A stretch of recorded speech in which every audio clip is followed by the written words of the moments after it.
안녕하세요. 생생법률쇼 이지원입니다. 매주 화요일 생생법률쇼에서는 생활 문화 이슈를 짚어보고 분석하는 시간 함께 하는데요. 권상희 문화평론가 나와 계십니다. 어서 오세요. 안녕하세요. 반갑습니다.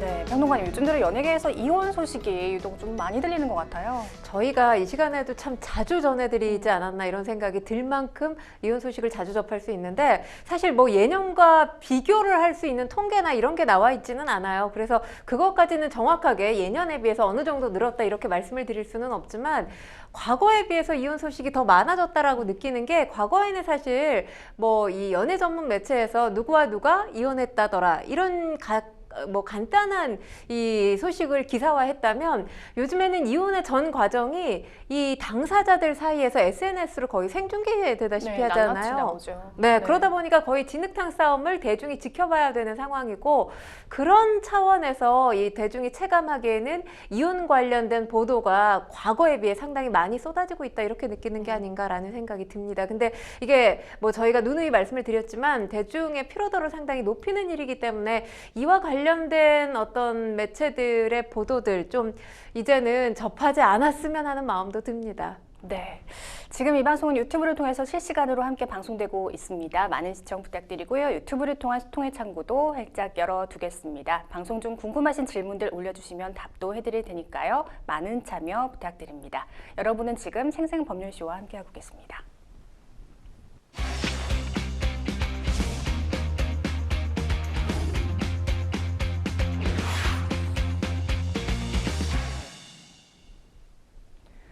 첫 코너 생생 코멘트입니다. 생생 코멘트는 각 분야에서 화제가 되고 있는 인물들과 이슈를 주제로 그 말을 하게 된 배경과 의미를 다양하게 풀어내는 코너인데요. 매주 화요일 생활 문화 분야에서 나온 날렵한 코멘트 분석해 보도록 하겠습니다. 첫 번째 생생 코멘트, 누구의 어떤 말인지 보실까요? 이번 앨범이 마지막일 것 같다. 과연 누구의 이야기일까요? 가왕 조용필이 정규 20집 발매 기자 간담회를 가졌습니다. 정말 이번 앨범이 마지막 앨범이라면 너무 서운해지는데요. 뭐 일단은 마지막 앨범입니다라고 단언해서 말씀하신 게 아니라 마지막 앨범일 것 같다라고 얘기를 했으니까, 네. 마지막 앨범이 아닐지도 모른다는 데에 대한 뭐 팬들의 기대감이 그래도 조금은 남아있지 않을까 이런 생각을 해봅니다.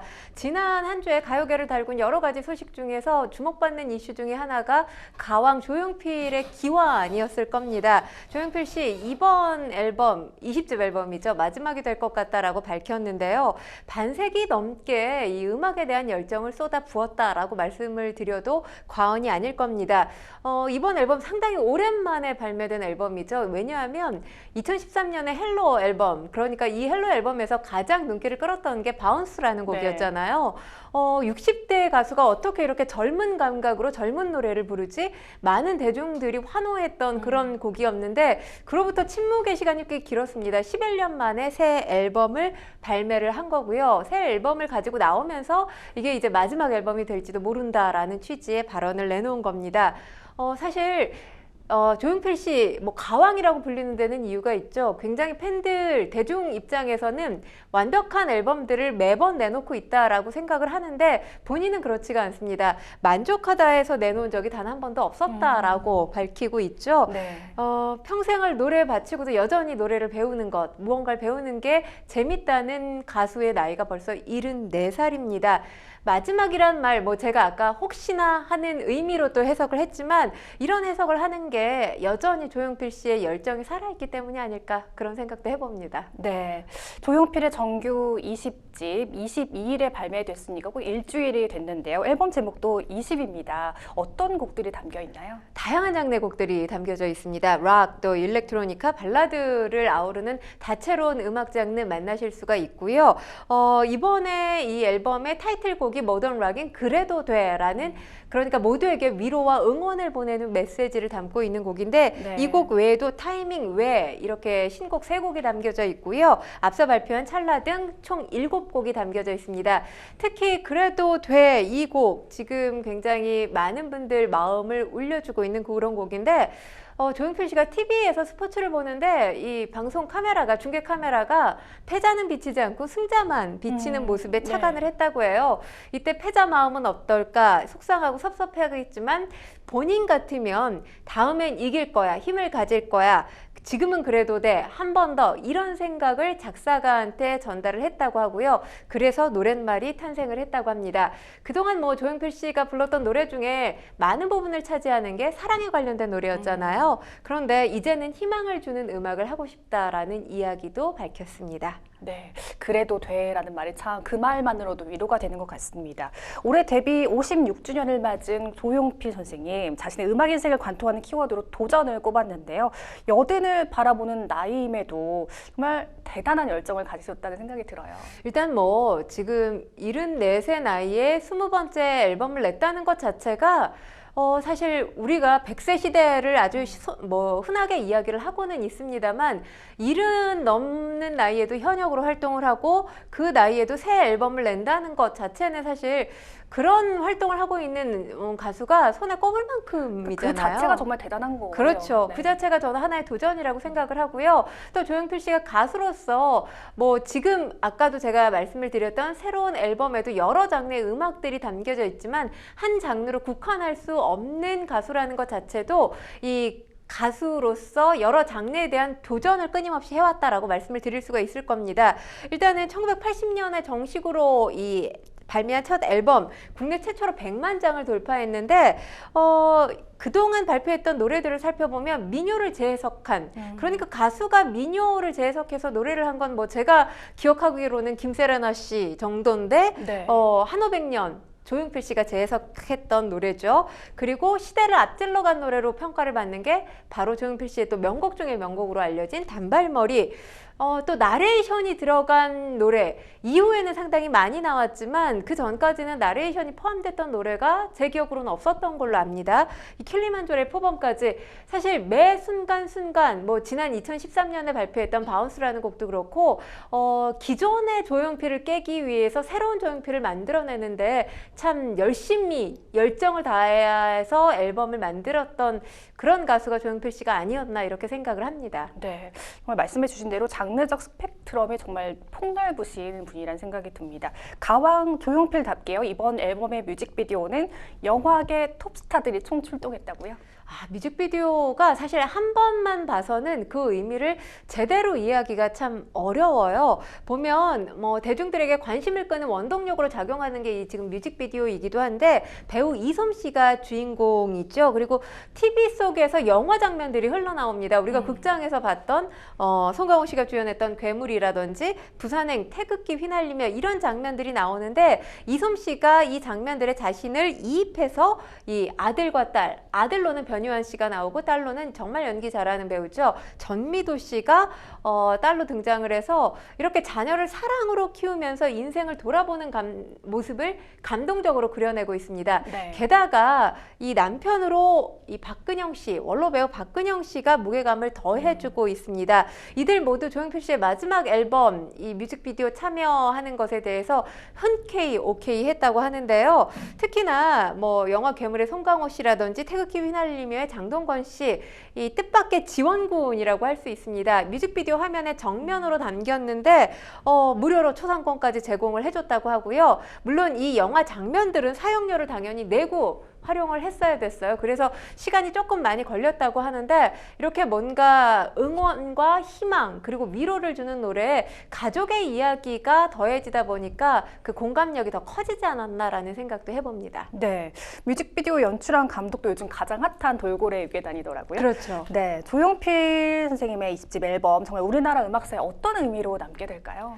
일단은 저는 사실 보통 조용필 씨의 나이대에 이만큼 20집이나 되는 앨범을 냈다면 굉장히 성대하게 뭐 콘서트를 계획을 하거나 아니면 자축 파티를 하거나 이런 여타의 일들이 뭐 기사화되지 않을까 이렇게 생각을 하는데 상당히 차분한 희망의 메시지로 조용하게 기자간담회를 여는 수준에서 20집 냈습니다. 이렇게 밝힌 게 또 다른 조용필 씨의 모습, 그리고 대중이 생각하던 것과 또 다른 모습이어서 그 모습 역시 반갑다라는 생각이 들었습니다. 네. 20집 앨범 그래도 돼, 이 한 곡만 봐도 그냥 조용필 씨가 왜 가왕인지를 보여준 곡이라는 생각이 들거든요.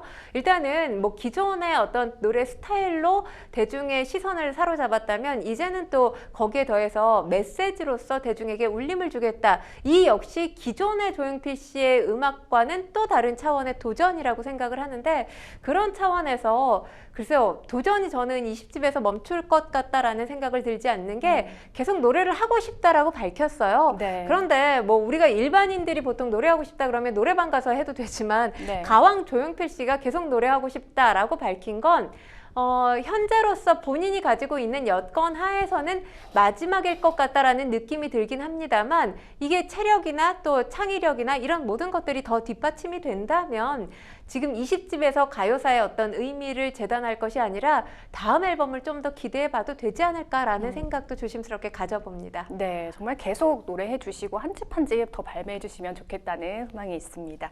이어서 두 번째 생생 코멘트 살펴보겠습니다.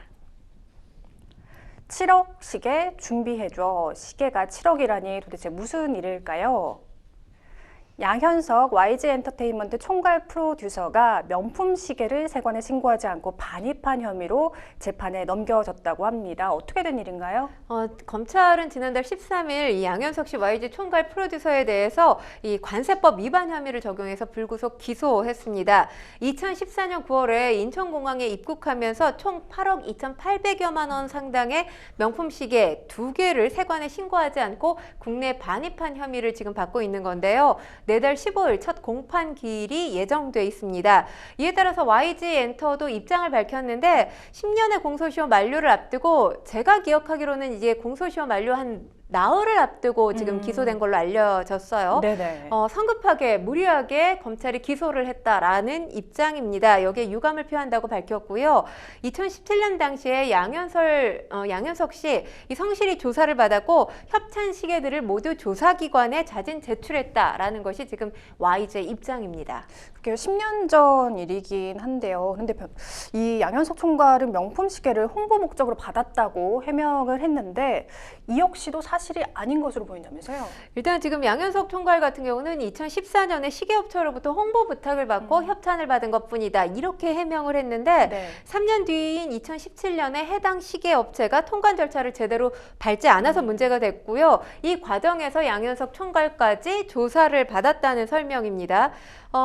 그런데 이제 YG에서 주장을 한 바에 따르면 조사 과정에서 해당 업체 진술이 수시로 변경이 됐고, 그리고 지금 양현석 총괄의 진술에 부합하는 참고인들의 진술을 지금 검찰이 받지 않았다는 거예요. 그러니까 참고인들에 대한 조사는 제대로 진행하지 않고 협찬 물품 세관 신고 없이 국내로 반입했다고 단정짓고 기소를 했다. 이게 YG의 입장인데, 그런데 한 매체가 지금 보도한 내용을 보면 양현석 씨가 2013년 YG 소속의 한 작곡가를 통해서 스위스 고급 시계 브랜드 A사 이 대표인 B씨를 알게 됐고, 이 B씨와 친분을 유지하던 중에 B씨에게 시계를 건네받았다, 이런 보도가 나왔습니다. 양현석 총괄이 이 싱가포르에 방문했을 당시에 B씨가 여행 경비 총액을 다 지불을 했다라는 보도도 나왔고요. 검찰이 양현석 씨가 싱가포르 방문에 앞서서 B씨가 이런 문자 메시지를 보냈다는 거죠. 예전에 요청한 시계를 준비해달라. 이 내용이 공소장에 담겨 있다는 보도가 최근에 기사화된 겁니다. 지금 관련해서 YG 기존 입장과 다르지 않다면서 추가 입장을 내지는 않았습니다. 그러니까 먼저 시계를 요청한 정황이 포착이 된 상황이군요. 근데 최근 이 양현석 총괄의 아내 이은주 씨의 과거 음주 사고 사실이 뒤늦게 밝혀지기도 했습니다. 벌금형을 선고받았다고요? 네, 그러니까 이 사건이 발생한 게 2020년 6월이었습니다.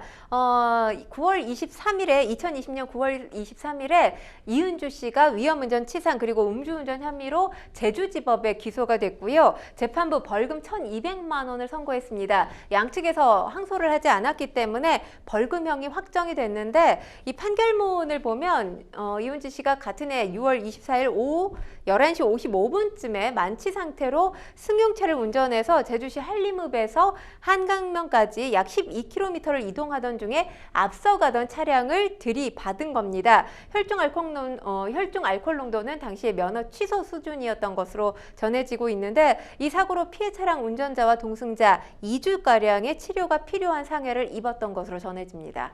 네, 소속 가수들의 불법 행위가 누적된 상황에서 양현석 총괄 역시 각종 사법 리스크로 YG 이미지를 깎아먹고 있는데요. 결국 좀 가볍게 넘길 만한 일만 아닌 것 같아요. 사실 양현석 총괄 관련 기사를 보려면 연예명 기사를 봐야 되는데 연예명 기사가 아니라 사회명 기사에 등장하는 일이 참 잦지 않나 이런 생각이 들 정도입니다. 네. 2019년 8월에 미국 라스베이거스 또 마카오 등에서 해외 도박 혐의로 벌금 1,500만 원을 선고받기도 했죠. 그리고 또 이 YG 소속인 그룹 아이콘의 리더 비아이의 마약 의혹에 휘말리면서 이 재판에 회부된 사건 아직까지 이 마무리가 되지 않았습니다. 현재 진행형인 중에 지금 시계 밀반입 그러니까 시계 탈세 혐의가 드러났다라고 보기는 어렵지만 재판에 일단 넘겨졌고요. 그리고 아내의 가족 리스크까지 더해졌습니다. 그러니까 뭔가 리스크가 하나 발생을 하면 이 리스크가 해소되기 전에 또 다른 리스크가 쌓이고 있는 그런 형국이에요.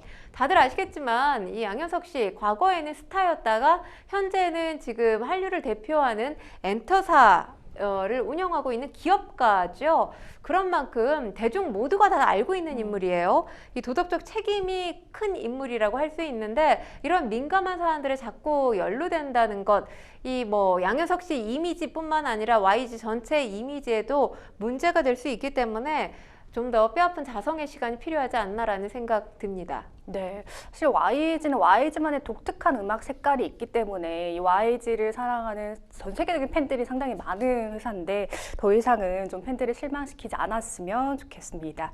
세 번째 생생 코멘트 살펴보겠습니다. 책임질 수 있나? 굉장히 무거운 발언인데요. 가수 이홍기가 최민환을 옹호하는 글과 댓글을 올려 논란이 일고 있습니다. 먼저 최민환의 성매매 의혹이 어떻게 불거졌는지부터 살펴주실까요? 지난 24일 밤이었죠. 최민환 씨의 전처 유리가 본인이 운영하는 유튜브 채널을 통해서 최민환 씨의 성매매 의혹과 관련된 폭로를 쏟아냈습니다. 유리에 따르면 술을 마신 최민환 씨가 가족들 앞에서 지나친 스킨십을 한다거나 자신의 가슴에 돈을 꽂아주는 행위 등을 했다고 해요. 그런데 이게 이제 흔히 말하는 업소 문화인 걸 알게 됐고 이혼 전부터 이 문제로 상당히 정신적으로 고통받았다 이렇게 호소를 했습니다. 함께 이 최민환 씨의 목소리가 담겨져 있는 음성 녹취록도 공개가 됐는데 유흥업소 출입 정황이 담겨져 있습니다. 녹취록에서 최민환 씨 이 몰래 나왔는데 땡땡 예약해달라, 이 땡땡에는 아가씨가 없다더라 이런 발언들이 담겨져 있는데요. 현재 경찰 최민환 씨의 성매매 혐의에 대해서 내사에 나선 상황이고요. 소속사 역시 이와 관련해서 사과 메시지를 전한 상황입니다.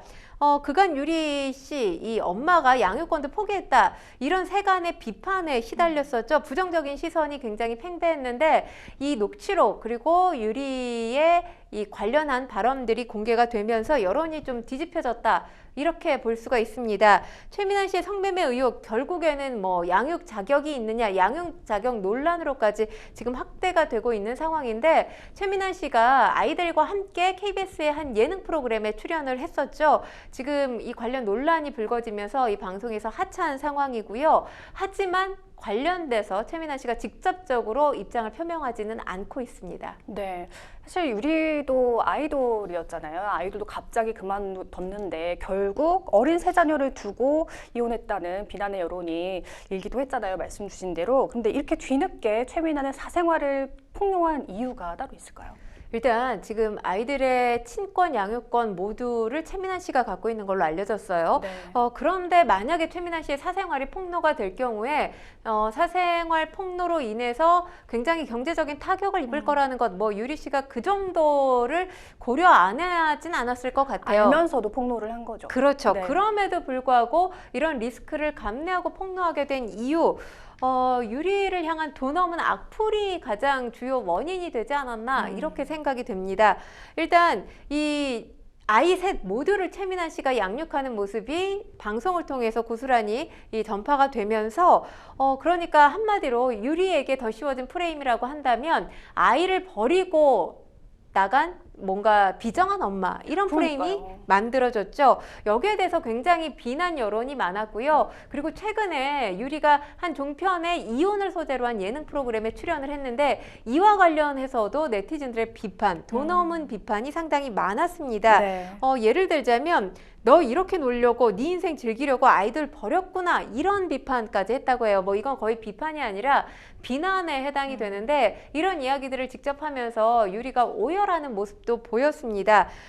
사실 아이들을 사랑하지 않아서 양육권 친권을 포기한 게 아니라 아이들을 사랑함에도 불구하고 그럴 수밖에 없는 경제적인 이유 때문에 그렇게 됐다라는 취지의 목소리를 냈는데 집 나오기 전까지 아이들과 떨어지는 게 너무 힘들었기 때문에 아이들 사진을 다 찍어뒀다 이렇게 털어놓기도 했지만 이 도를 넘는 비난이 계속되면서 유리 역시 본인에게 불합리하게 씌워진 이 프레임에서 좀 벗어나려는 몸부림이 아니었나 이런 생각이 듭니다. 불가피했다라는 측면이 분명히 있었다라는 생각이 들고요. 지금 관련 폭로를 한 이후에 뭐 여론이 상당히 반전됐다라고 볼 수 있습니다. 그러니까 유리에게 어떤 응원들이 지금 쏟아지고 있는 상황이다라고 볼 수 있습니다. 네, 이런 가운데 같은 그룹의 멤버인 이홍기가 최민환을 두둔하는 글을 연이어 올렸습니다. 그러니까 성매매가 아닐 거라는 거죠. 네, 그렇습니다. 올린 글을 좀 말씀을 드리면 둘의 사생활이었고 이렇게 돼버렸지. 잘못한 건 인정하고 머리 숙여 사과해야지. 그래도 우리 너무 쉽게 다 믿지는 말아야지. 뭐 최민환 씨를 두둔하는 듯한 뉘앙스가 이 글에서 좀 풍겨난다라는 느낌이 드는데 여기에 이제 한 팬이 성매매 없어 자주 듣는 사람의 앞길을 응원하고 싶은 사람은 없다. 이렇게 반격에 나섰습니다. 그러면서 입장을 촉구하니까 성매매가 아니고 성매매 없어가 아니면 지금 하는 말 책임질 수 있어?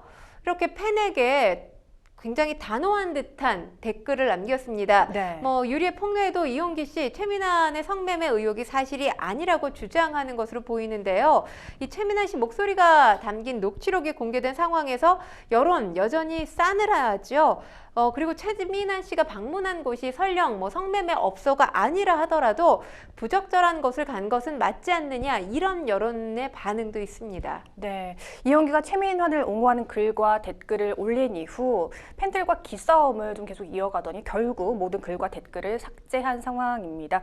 이홍기의 반응에 팬들의 여론도 좀 싸늘해졌는데요. 이홍기가 하고 싶은 말이 무엇이었는지도 모르겠다는 반응들이 나오고 있습니다. 사실 뭐 100번 양보해서 그룹을 지키고 싶었나 생각이 들긴 해요. 뭐 그런 의미도 있을 것 같지만 사실 팬한테 책임질 수 있냐 이렇게 뭔가 캐묻는 듯한 태도는 상당히 부적절하다라고 보여줍니다. 팬의 사랑이 있기 때문에 연예인으로 우뚝 설 수 있고 그렇죠. 계속해서 활동을 할 수 있는 거잖아요. 네네. 그리고 지금 이 상황에서는 팬들이 최민환 씨에 대해서 의구심을 강하게 품을 수밖에 없는 상황이에요. 왜냐하면 본인이 떳떳하다면 팬들이 생각하는 그림은 방송에서 계속 활동을 하고 이와 관련해서 뭐 기자회견뿐만 아니라 본인 이미지와 관련된 부분이기 때문에 그리고 아이들도 가족들도 다 노출이 됐잖아요. 네.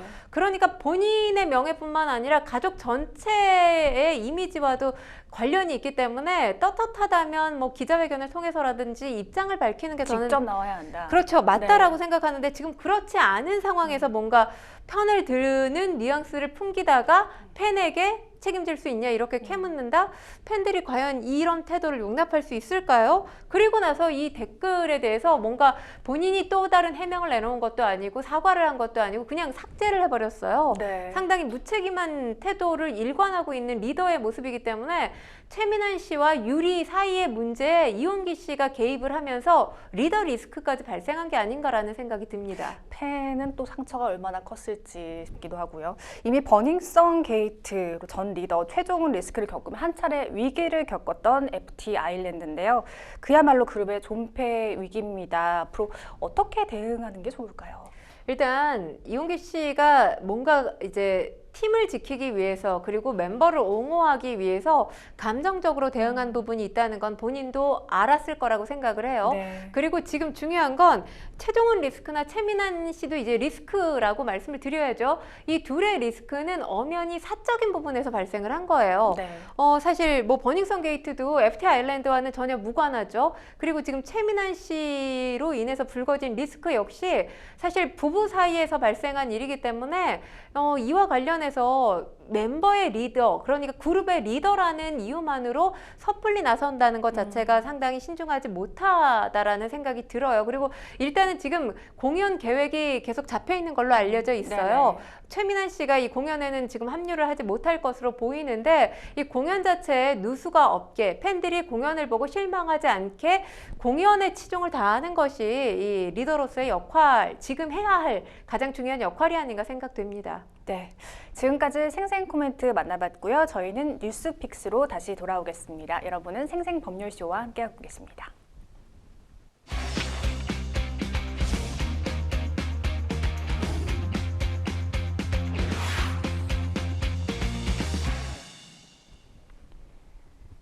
분야별 가장 핫한 소식을 집중 분석해보는 시간 뉴스픽스 시작하겠습니다. 매주 화요일 생활 문화 분야 주요 이슈들을 짚어보고 있는데요. 첫 번째 주제는요. 영원한 일용 엄니 김수미 영면입니다. 배우 김수미 씨가 지난 25일 오전 향년 75세로 별세했습니다.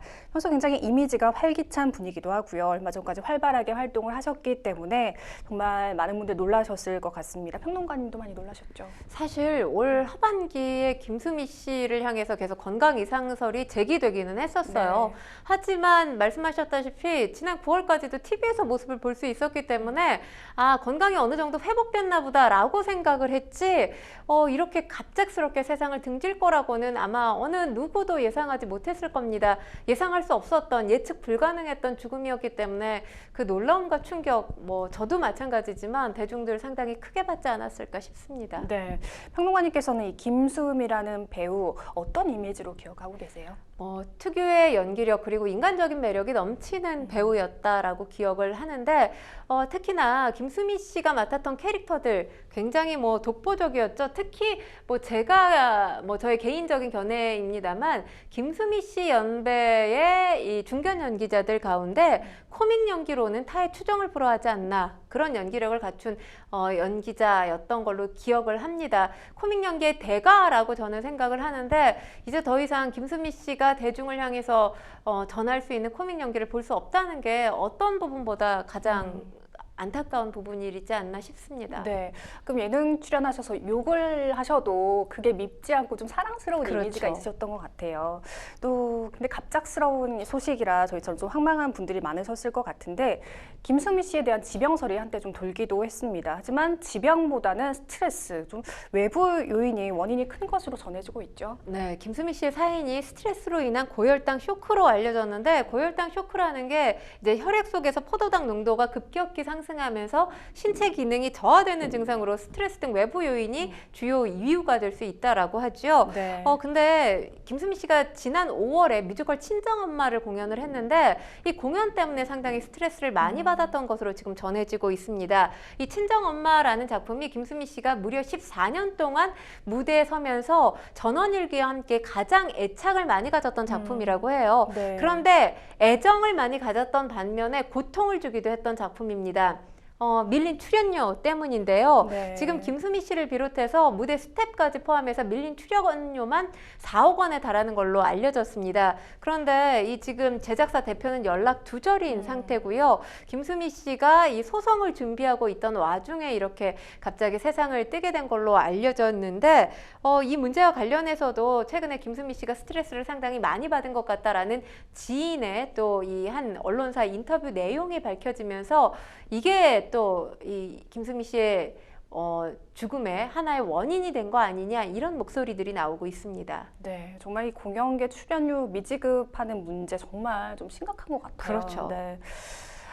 저 아까 잠깐 짚어주셨는데 활동 중단을 했다가 앞서 지난 9월 홈쇼핑에 출연하신 적이 있는데 그때 건강 이상설이 좀 붉어졌었죠. 네, 그렇습니다. 네. 사실 9월 이전에 5월과 7월에 병원에 입퇴원을 반복했었어요. 그러면서 당시에 휴식이 필요하다는 진단을 받았던 것으로 알려졌는데 네. 9월 이 홈쇼핑 방송에 출연했을 때 본인 브랜드의 김치를 홍보하는 과정 중에 건강 이상설이 제기됐던 겁니다. 당시 김수미 씨 이 방송 진행을 하고 있는 와중에 이 말을 할 때 숨이 찬 모습을 보이기도 했고요. 참기름통을 드는데 그러니까 손이 미세하게 떨리는 모습이 카메라에 포착되기도 했습니다. 여기에 네티즌들 건강에 문제 있는 거 아니냐 이렇게 우려를 제기하기도 했는데 이때만 하더라도 김수미 씨 아들이죠. 정명호 씨가 큰 문제 없이 건강하시다 이렇게 밝혔어요.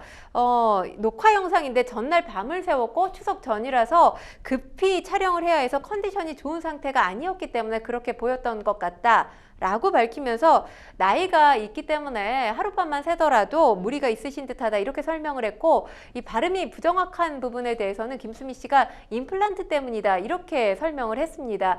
당시만 하더라도 이들의 설명이 있었기 때문에 건강에 그렇게 큰 문제가 있었던 건 아닌가 보다. 아마도 대중들이 그렇게 생각을 했을 텐데 너무 빨리 세상을 뜨게 된 거죠.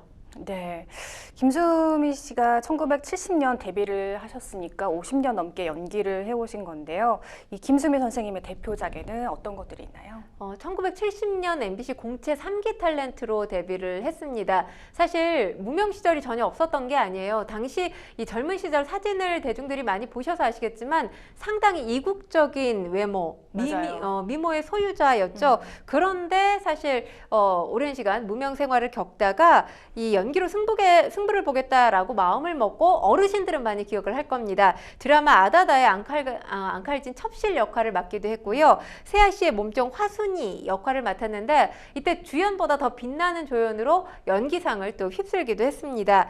머리가 희끗해질 무렵에 이제 센 캐릭터, 지금 많은 대중들이 기억하고 있는 캐릭터들이죠. 센 캐릭터로 제2의 전성기를 맞았는데 아주 재밌게 보신 대중들 많을 거예요. 영화 마파도의 욕쟁이 할머니, 또 가문 시리즈의 홍덕자 여사, 그리고 드라마 전설의 마녀의 일자무식 재소자 등이 있죠. 사실 김수미 씨가 맡았던 배역들은 김수미가 아니면 다른 어떤 배우가 할 수 있을까 떠오르지 않을 만큼 독보적으로 캐릭터를 정말 잘 창조해냈다 이렇게 평가를 받을 만큼 이 분야에 있어서는 정말 독보적인 배우였다라는 생각이 들 정도의 연기력으로 대중들에게 호평을 많이 받았었습니다. 네, 가장 대표작이라고 할 수 있는 역할은 바로 전원일기의 일용엄니가 아닐까 싶은데요. 무려 22년 동안 이 역할을 해오셨는데 김수미 씨가 첫 촬영 당시가 32살에 불과했고 심지어는 실제로는 아들 일용이 역에 박은수 씨보다 더 어렸다고요. 박은수 씨가 김수미 씨보다 2살이 더 어립니다. 네. 그래서 처음에 전원일기 출연 제안을 받았을 때 박은수 씨하고 나하고 부부 역할로 나오나 보다 그렇게 생각을 했었다고 해요. 그런데 이게 웬일입니까? 30대 초반 여배우가 맡았던 역할 이 하나가 빠지고 홀몸으로 아들을 키우고 있는 60대 할머니 역할이었어요. 지금 같으면 60대를 할머니라고 볼 수 없지만 80년대 초반에는 할머니였죠. 네. 사실 젊은 여배우에게 할머니 역할을 맡긴다는 것 자체가 어떻게 보면 굉장히 큰 모험이라고 할 수 있는데 이 모험을 정말 성공적으로 무려 22년 동안 수행을 했다라고 볼 수 있습니다. 사실 이 김수미 씨가 맡았던 역할 드라마에서 주인공은 아니죠. 조연입니다만 이 조연으로 그야말로 국민 캐릭터를 만들어냈다라고 볼 수 있는데 이런 경우에 맞는 일용엄니가 남긴 명대사가 있죠. 인생 사는 계산이 안 맞는겨 이런 대사를 남기기도 했습니다. 사실 일용엄니 캐릭터 너무 연기를 잘했기 때문에 정말 할머니가 연기한 거 아니냐 이런 논란까지 불러올 정도였습니다. 네. 또 한편 김수미 선생님이 생전 한 예능 프로그램에서 찍은 영정사진이 재조명되고 있습니다. 정말 가장 환하게 꽃처럼 웃고 계신데 당시에 전했던 말 참 가슴이 아려웠어요. 죽을 때까지 사고 치고 가는구나 이런 느낌이었으면 좋겠다. 애도하는 자리가 아니라 추억하는 자리였으면 좋겠다. 슬픈 느낌은 아니다. 내 사진을 딱 봤을 때 웃었으면 좋겠다. 이게 2018년 한 지상파 예능 프로그램에 출연했을 때 출연자들에게 했던 이야기예요. 그리고 네. 그 당시에 영정사진으로 써달라고 하면서 굉장히 화려한 의상을 입었습니다. 화려한 드레스를 입고 같이 함께 출연했던 젊은 예능인들이 그 모습을 카메라에 담아줬는데 물론 이번에 영정사진으로 쓰였던 사진은 아니었어요. 네. 이번에 영정사진 속 모습도 상당히 환한 모습이어서 그 모습을 보고 가슴이 찡했다는 분들 참 많은데 이번에 영정사진으로 쓰인 사진은 2011년에 김수미 씨가 출연했던 영화죠. 그대를 사랑합니다의 캐릭터 포스터입니다.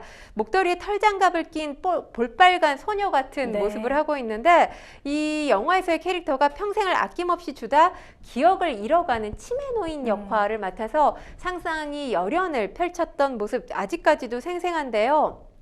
사실 김수미 씨가 한 예능에서 밝힌 죽음에 관련된 사고방식 본인 사진을 보면서 웃었으면 좋겠다, 본인을 잠시 기억했으면 좋겠다라는 바람과는 다르게 김수미 씨의 갑작스러운 사망 소식을 접한, 별세 소식을 접한 뭐 지인들과 또 연예인들 이 울음을 멈출 수가 없었다고 하죠. 이 죽음에 대한 사고방식조차도 김수미 씨의 생전 유쾌한 모습을 그대로 닮아 있는 것 같아서 그 역설적이게도 그 슬픔의 무게가 훨씬 더 무겁게 느껴집니다. 네, 또 글 쓰는 것을 좋아해서 틈틈이 글을 쓰기도 하셨다고 합니다. 이 고인의 인생 철학이 묻어나는 메시지가 담겨 있다고요? 제목이 안녕히 계세요라는 네, 얘기 그렇습니다. 들었어요. 이 제목을 봤을 때 본인의 죽음을 어느 정도 예견했던 건 그러니까요, 아닐까? 아셨을까요? 네, 그런 생각이 조금 듭니다. 네. 사실 참 이 김수미 씨 하면 책을 읽는 것도 좋아하고 책도 집필을 8권이나 했었죠. 네.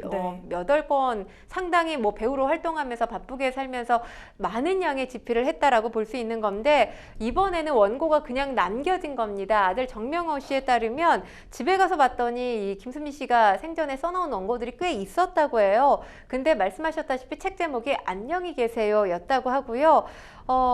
이 은퇴 후 계획까지 이 원고에 담겨져 있는데 은퇴 이후에는 사실 김수미 씨가 연기에도 진심이었지만 또 다른 진심을 표했던 것, 진심을 보였던 것, 진정성을 보였던 게 바로 음식, 요리라고 할 수 있잖아요. 네. 음식으로 봉사하고 싶다 이런 뜻을 담았다고 하는데 김수미 씨의 이런 바람, 뭐 실천하지 못한 그저 바람으로만 남게 됐습니다. 이 외에도 이제 본인도 무명 생활을 거쳐서 조연으로 꽃을 피운 배우였잖아요. 후배 배우들을 향해서 본인도 평생 조연으로 살았던 배우로서 말해주고 싶다라고 하면서 슬럼프가 있더라도 연예계 버티면 언젠가 되니까 포기하지 말라 이런 후배들을 위한 당부의 메시지도 이 남긴 원고에 담겨 있는 것으로 전해지고 있습니다. 네, 정말 웃으면서 기억하고 싶은 국민 배우 김수미 선생님, 대중들에게 어떤 배우로 가슴에 남게 될까요? 일단 뭐 30대 할머니 분장을 하고 또 욕쟁이로 분하기도 했고 유명 셰프들에게 뭐 음식 프로그램에서는 또 자신만의 레시피를 탈탈 털어서 전수해주는 모습을 보이기도 했죠. 예능 프로그램에서는 사실 대중들이 하고 싶었던 말을 대신 해주는 굉장히 막힌 속을 뻥 뚫어주는 역할을 하기도 했습니다. 그러니까 뭐 어떤 면에서는 어떤 작품에서도 김수미 씨가 히어로로 등장을 한 적은 없지만 우리 삶에 있어서 답답함을 TV 브라운관에서나마 해소해주는 히어로로서의 역할을 하지 않았나. 그런데 거기에 더해서 인심 후한 우리의 이웃 또 어머니로서의 모습도 담겨져 있기 때문에 글쎄요, 앞으로 한동안은 김수미 씨를 그리는 대중들이 상당히 많지 않을까 이런 생각을 해봅니다. 네. 뉴스픽스 두 번째 주제로 넘어가 보겠습니다. 두 번째 주제는요. 로제의 아파트 초대박 흥행입니다. 블랙핑크 멤버죠. 로제와 팝스타 브루노 마스가 부른 노래 아파트가 전 세계를 사로잡고 있습니다. 평론가님께서는 어떻게 들으셨는지 궁금해요. 일단 이 뮤직비디오를 보고 정말 세계적인 탑스타 두 사람의 만남이잖아요. 네네. 그런데 어떻게 저는 굉장히 뮤직비디오가 화려할 줄 알았어요. 뭐 뮤직비디오의 컬러감도 거의 핫핑크에 준하는 붉은 계열 한 가지잖아요. 네. 그리고 두 사람 외에는 출연자도 없고 너무 소박하게 찍었는데 그 소박함이 그 B급 정서가 굉장히 사람들을 많은 대중을 즐겁게 해줄 수 있겠구나라는 생각을 했고요. 그리고 또 한 가지는 우리가 흔히 말하면 이 기존의 K-팝 공식이라는 게 있어요. 네. 아주 정해져 있는 칼군무. 화려한 배경, 또 이런 것들이죠. 그러니까 뭔가 기존의 공식에 딱 걸맞는 모습으로 뮤직비디오들이 만들어졌다면 이번 뮤직비디오를 보면 자유로움이 상당히 넘쳐납니다. 네. 그러니까 두 사람이 게임을 즐기고 장난을 치는 것 같은 그런 모습도 담겨져 있고 그러면서 글쎄요, 기존의 어떤 문법을 깼다는 것 자체에 대한 신선함, 우리 특히 뭐 이 대중들 그리고 케이팝을 사랑하는 세계인들로서는 이 모습 자체가 새로운 몸으로 다가왔기 때문에 이렇게 좋아하는 게 아닐까라는 생각이 들었고요. 저 역시 문법이라는 게 계속 이어져 가는 것보다 누군가가 또 깨는 재미가 있지 않겠습니까?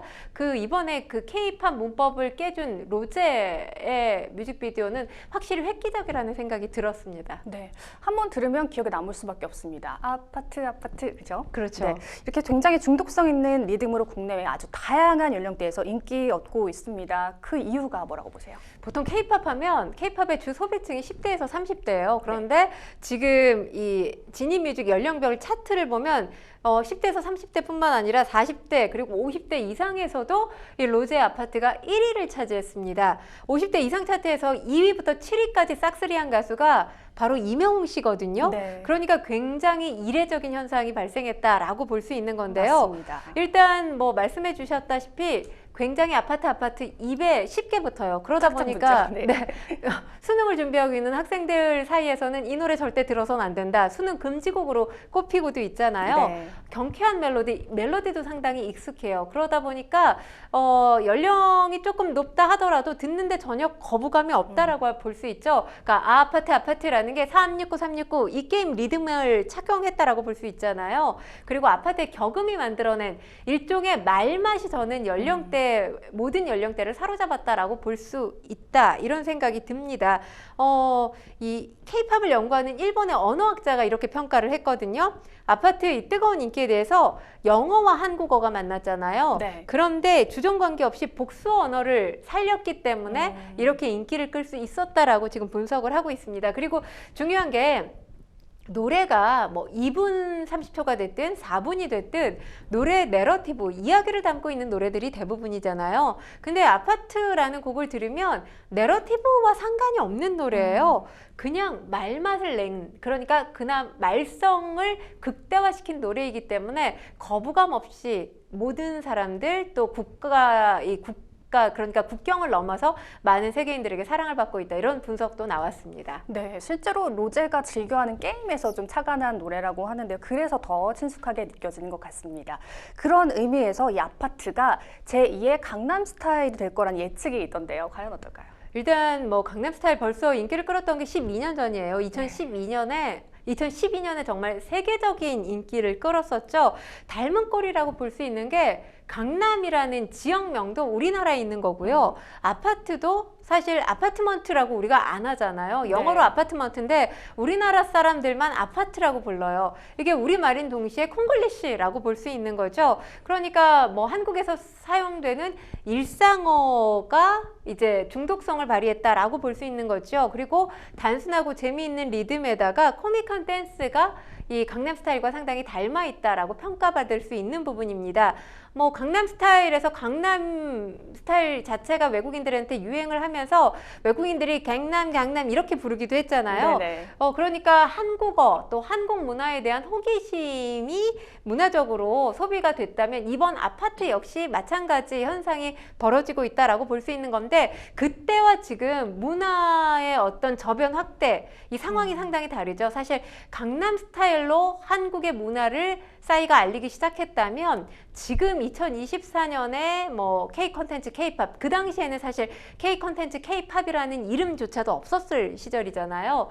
지금 우리 뭐 K 컨텐츠가 전 세계인에게 사랑받고 있는 상황이기 때문에 둘이 닮은 꼴을 가지고는 있지만 어떤 폭발력은 아파트가 훨씬 더 클 수밖에 없는 상황입니다. 네, 말씀해 주신 대로 아파트라는 공명도 그렇고요. 한국에서 유행하는 게임 등 한국적인 요소도 좀 많이 반영된 노래죠. 그러니까 술자리에서 아파트 게임, 로제가 참 좋아하는 게임이라고 네. 하잖아요.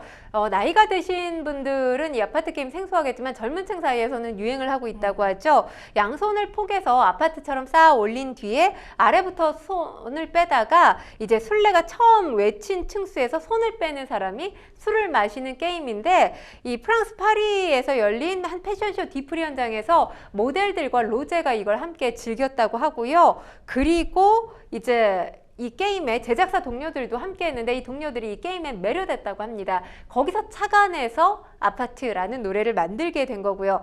그러니까 뭐 2000년대 팝음악 문법은 그대로 따르면서도 한국적인 어떤 게임의 즐거움을 가미해서 만든 노래라고 볼 수 있는 건데 강남스타일뿐만 아니라 뭐 드라마 오징어 게임에도 이제 이 어떤 게임들이 상당히 많이 나오면서 전 세계적으로 유행하지 않았습니까? 이 성공 방정식과 상당히 닮아 있는 노래라고 할 수 있습니다. 네, 사실 우리가 그동안 아파트라고 하면 윤수일의 아파트를 가장 먼저 떠올리신 분들 많으셨을 겁니다. 근데 42년 만에 윤수일의 노래까지도 역주행하고 있다고요? 윤수일 씨 아파트 하면 1980년대를 대표하는 곡이라고 할 수 있습니다. 시티 뮤직의 원조라고 할 수 있는데 뭐 여전히 대학가에서 응원곡으로 또 그리고 프로 스포츠에서도 응원곡으로 많이 쓰이는 곡이죠. 그런데 지금 이 로제 아파트의 인기에 힘입어서 가수 윤수일 씨가 부른 아파트 역시 멜론 일간 차트에 오르는 기염을 발휘를 하고 있습니다. 그리고 이를 스트리밍 횟수가 폭발적으로 증가를 했는데 로제가 이 신곡을 낸 시기 이후 일주일 동안 동반 히트한 것으로 나타났습니다. 로제 아파트 때문에 윤수일 씨의 아파트까지 알게 됐다라는 젊은 층이 상당히 많은데요. 윤수일 씨 역시 로제에게 감사함을 표하기도 했습니다. 그러니까 로제 아파트가 신축 아파트라면 윤수일 씨 아파트가 구축 아파트인데 네. 이 신축 아파트로 인해서 가장 성공적으로 재건축된 아파트가 윤수일 씨의 아파트라는 평가를 받고 있는 표현이 상황입니다. 기가 막히네요. 그렇죠. 네, 그리고 저스트 웨이유와 메리유로 유명한 팝스타죠. 브루노 마스가 같이 협업을 해서 더욱 눈길을 끌었습니다.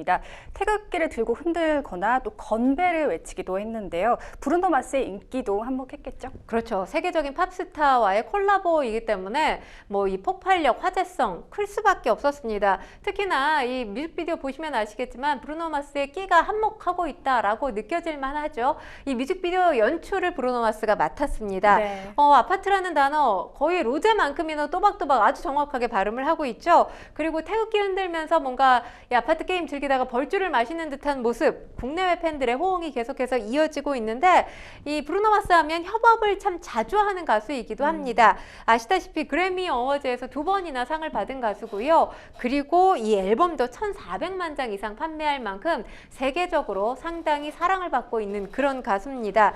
브루노 마스가 지난해 우리나라에 공연을 왔었잖아요. 네네. 근데 이때 로제가 팬심을 발휘해서 공연장을 찾게 되면서 두 사람의 인연이 시작됐고요. 친분이 쌓이게 됐다고 합니다. 물론 로제가 먼저 이 아파트 곡 같이 협업하자 이렇게 제안을 하게 된 거고 브루노 마스가 흔쾌히 오케이 하면서 일종의 두 사람의 어떤 컬라보가 시너지 효과를 극대화시키면서 대박 컨텐츠로 지금 자리매김하게 된 겁니다. 네, 또 오늘 오전 발표가 됐는데요. 미국 빌보드 메인 싱글 차트인 핫백에 아파트가 높은 순위로 진입을 했습니다. 무려 8위이고요. 글로벌 차트는 1위를 기록했습니다. 정말 놀라운데요. 네, 그렇습니다. 이 순위 어마어마하죠. 예측 가능했어요. 그 사이에 뭐 이 스포티파이에서 1등을 차지하기도 했고 또 이제 빌보드 차트와 함께 명실공히 이 차트 굉장히 중요하게 여기죠. 영국 오피셜 싱글 차트 톱백에서도 진입하자마자 4위를 차지하면서 빌보드 핫백 가능성이 상당히 높아졌던 상황인데 이렇게 높은 순위일 거라고는 또 저는 예상을 했지만 로제 씨는 예상을 못했던 것 같습니다. 네. 세상에 무슨 일이 일어나고 있느냐, 이건 미쳤다. 이렇게 본인 계정에 팬들에게 감사의 뜻을 전하기도 했는데 꿈이 현실이 됐다고 밝히기도 했습니다. 이제 로제가 12월 6일에 솔로 앨범을 발표를 해요. 이 아파트 같은 경우는 솔로 앨범 발표를 하기 이전에 선공개된 곡인데 네. 상당히 화제를 모으고 있잖아요. 그렇기 때문에 12월 6일 발표될 곡 전곡을 로제가 작사 작곡했다고 하는데 이 앨범에 대한 관심도 높아지지 않을까 예상이 됩니다. 네, 또 이 노래의 흥행 요소에는 쇼폼 챌린지도 빼놓을 수 없을 것 같습니다. 아이돌 SNS를 보니까 아파트 챌린지를 아주 적극적으로 참여하고 있던데 어떤 이유 때문이라고 보세요? 일단 요즘에는 모든 많은 콘텐츠들이 SNS를 통해서 소비되는 양상을 보여주고 있죠. 네. 그리고 음악 소비를 할 때 가장 중요한 거 뭐 요즘에 재미와 놀이성이라고 하는데 재미와 놀이성을 아주 짧은 시간에 표현할 수 있는 것, 효과적으로 표현할 수 있는 게 쇼폼이라고 생각이 돼요. 젊은 층 사이에서는 이제 챌린지 개념으로 이 영상을 찍어서 이걸 또 공유하면서 널리 알리게 되는데 아파트라는 노래가 이 쇼폼 챌린지 하기에는 정말 적합한 노래가 맞습니다. 아닌가라는 생각이 들어요. 그래서 요즘 쇼폼 챌린지 하는 영상들마다 여기저기서 아파트 떼창하는 모습까지도 보실 수가 있습니다. 네, 또 아파트가 돌풍을 일으키자 어이없는 표절 시비에 휘말리기도 했죠. 지금 일본 곡과 이제 비슷하다라는 표절 시비가 지금 제기가 됐어요. 미안해 착한 아이로 볼 수 없어와 아파트의 일부 부분이 이제 비슷한 거 아니냐 유사성이 제기가 됐는데 이 구간은 오래전부터 수많은 곡에서 사용된 코드일 뿐이고 표절로 보기 어렵다는 시각도 있고요. 그리고 표절의 기준이 있습니다. 8마디 이상 악보가 같아야 하는데 지금 이 두 곡 사이에서 8마디 이상 악보가 같은 부분 없기 때문에 표절이 아닙니다. 네, 저도 관심이 있어서 좀 찾아보니까 그냥 모든 곡에서 흔하게 쓰이는 코드가 사용돼서 표절과는 좀 전혀 무관한 것 같습니다. 네, 생생법률쇼 어느덧 마칠 시간입니다. 오늘 함께해 주신 권상희 평론가님 고맙습니다. 고맙습니다. 네, 생생법률쇼 오늘 이만 인사드리겠습니다. 시청해 주신 여러분 고맙습니다.